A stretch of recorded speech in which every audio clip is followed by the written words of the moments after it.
వర్షాలకు సంబంధించి తీసుకోవలసిన జాగ్రత్తలు. ముఖ్యమైన సందేశం: వర్షాలు ఒక ఆనందం, కానీ అవి ప్రమాదాలకు కూడా కారణం కావచ్చు.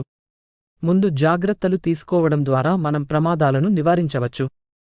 కొన్ని ముఖ్యమైన జాగ్రత్తలు: తడిసిన స్తంభాలను పట్టుకోవద్దు. విద్యుత్ స్తంభాలు తడిసినప్పుడు అవి విద్యుత్ ప్రవాహాన్ని నిర్వహించగలవు. తాకడం వలన తీవ్రమైన షాక్కి గురవుతారు. తడిసిన విద్యుత్ మీటర్లను ముట్టరాదు.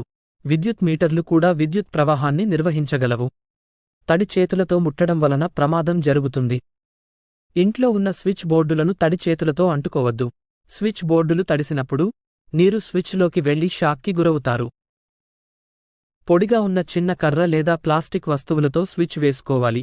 స్విచ్ బోర్డులను తాకడానికి ఎల్లప్పుడూ పొడిగా ఉన్న చిన్న కర్ర లేదా ప్లాస్టిక్ వస్తువులను ఉపయోగించండి. కరెంటుకు సంబంధించిన ఏ వస్తువులను తడి చేతులతో అంటుకోవద్దు. ఎటువంటి విద్యుత్ పరికరాలను తడి చేతులతో తాకవద్దు. చిన్నపిల్లలను కరెంట్ వస్తువుల వద్దకు రానివ్వద్దు. చిన్నపిల్లలు విద్యుత్ ప్రమాదాల గురించి తెలియదు. వారిని ఎల్లప్పుడూ పర్యవేక్షించండి మరియు కరెంట్ వస్తువుల వద్దకు వెళ్లకుండా నిరోధించండి. ముందు జాగ్రత్తగా ఉండండి, సురక్షితంగా ఉండండి. ఈ సందేశాన్ని మీ ఇంట్లో అందరికీ తెలియజేయండి.